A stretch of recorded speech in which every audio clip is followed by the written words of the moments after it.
we're continuing to read The Pilgrim's Progress. Then said Mercy, I confess my ignorance. I spake what I understood not. I acknowledge that thou doest all things well. Then Christiana began to talk of their journey, and to inquire after the way. So he fed them, and washed their feet, and set them in the way of his steps, according as he had dealt with her husband before. So I saw in my dream that they walked on in their way, and had the weather very comfortable to them. Then Christiana began to sing, Blessed be the day that I began, a pilgrim for to be, and blessed also be the man that thereto moved me. 'Tis true 'twas long ere I began to seek to live forever, but now I run fast as I can. 'Tis better late than never. Our tears to joy, our fears to faith, are turned, as we see. Thus our beginning, as one saith, shows what our end will be. Now there was, on the other side of the wall that fenced in the way up which Christiana and her companions were to go, a garden, and that garden belonged to him whose was that barking dog of whom mention was made before. And some of the fruit trees that grew in that garden shot their branches over the wall, and being mellow, they that found them did gather them up, and oft eat of them to their hurt. So Christiana's boys, as boys are apt to do, being pleased with the trees and the fruit that did hang thereon, did bend the branches down, and pluck the fruit, and begin to eat. Their mother did also chide them for so doing, but still the boys went on.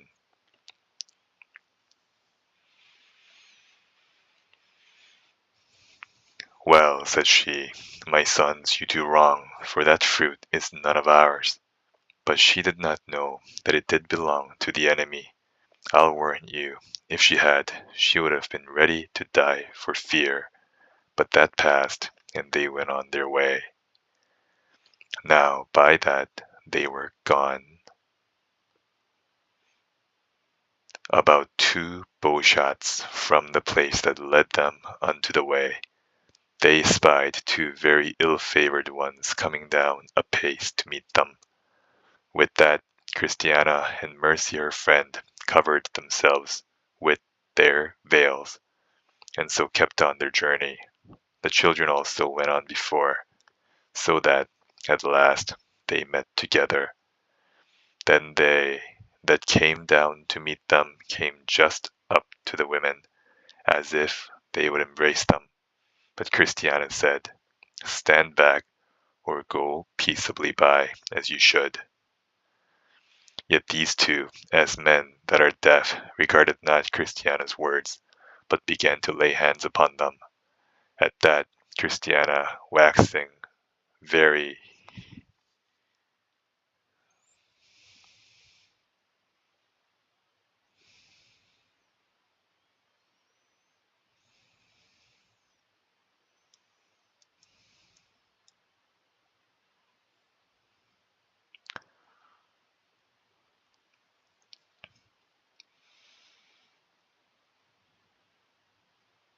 wroth, spurned at them with her feet. Mercy also, as well as she could, did what she could to shift them. Christiana again said to them, Stand back and be gone, for we have no money to lose, being pilgrims, as you see, and such, too, as live upon the charity of our friends. Then said one of the 2 men, We make no assault upon you for money, but are come out to tell you that, if you will grant one small request, which we shall ask, we will make women of you forever.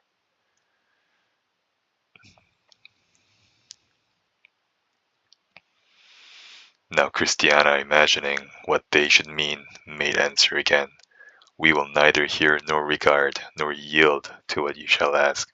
We are in haste and cannot stay. Our business is a business of life and death, correction, life or death. So again she and her companions made a fresh attempt to go past them, but they letted them in their way. And they said, We intend no hurt to your lives. It is another thing we would have. Ay, quoth Christiana, you would have us body and soul, for I know it is for that you are come.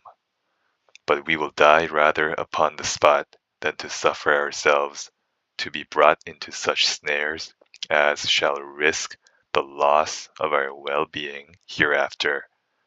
And with that they both shrieked out and cried, Murder, murder, and so put themselves under those laws that are provided for the protection of women. But the men still made their approach upon them, with design to prevail against them. They therefore cried out again. Now they being, as I said, far from the gate in at which they came, their voices were heard from where they were thither. Wherefore some of the house came out, and knowing it was Christiana's tongue, they made haste to her relief. But by the time that they were got within sight of them, the women were in a very great terror.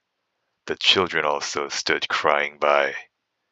Then did he that came in for their relief call out to the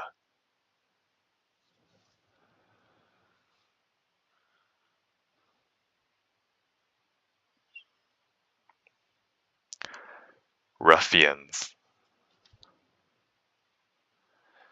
saying, What is that thing you do? Would you make my lord's people to do wrong? He also attempted to take them, but they did make their escape over the wall into the garden of the man to whom the great dog belonged. So the dog became their protector.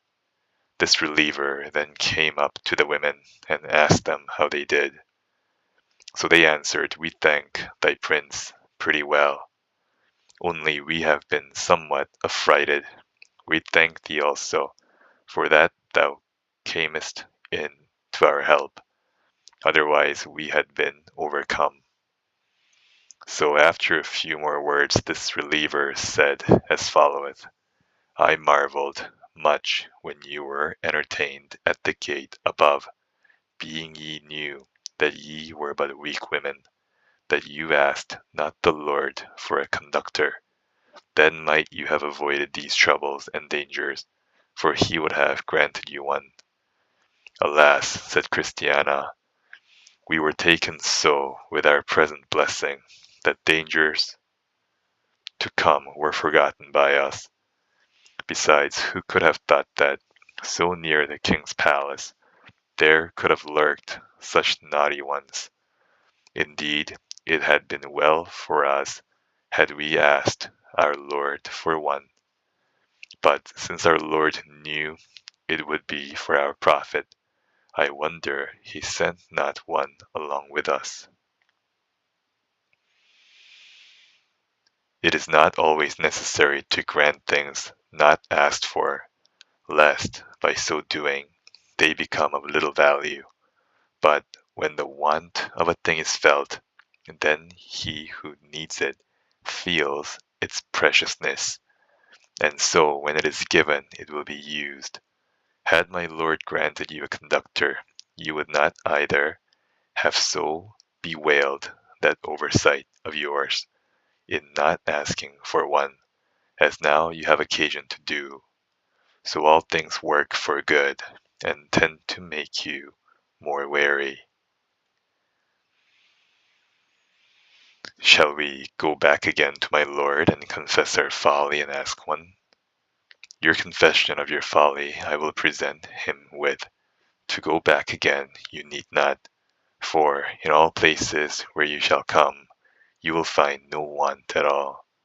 For in every one of my lord's lodgings, which he hath prepared For the care of his pilgrims, there is sufficient to furnish them against all attempts whatsoever. But, as I said, he will be asked of by them to do it for them. And 'tis a poor thing that is not worth asking for. When he had thus said, he went back to his place, and the pilgrims went on their way. And that's the end of the reading for today. Have a good day.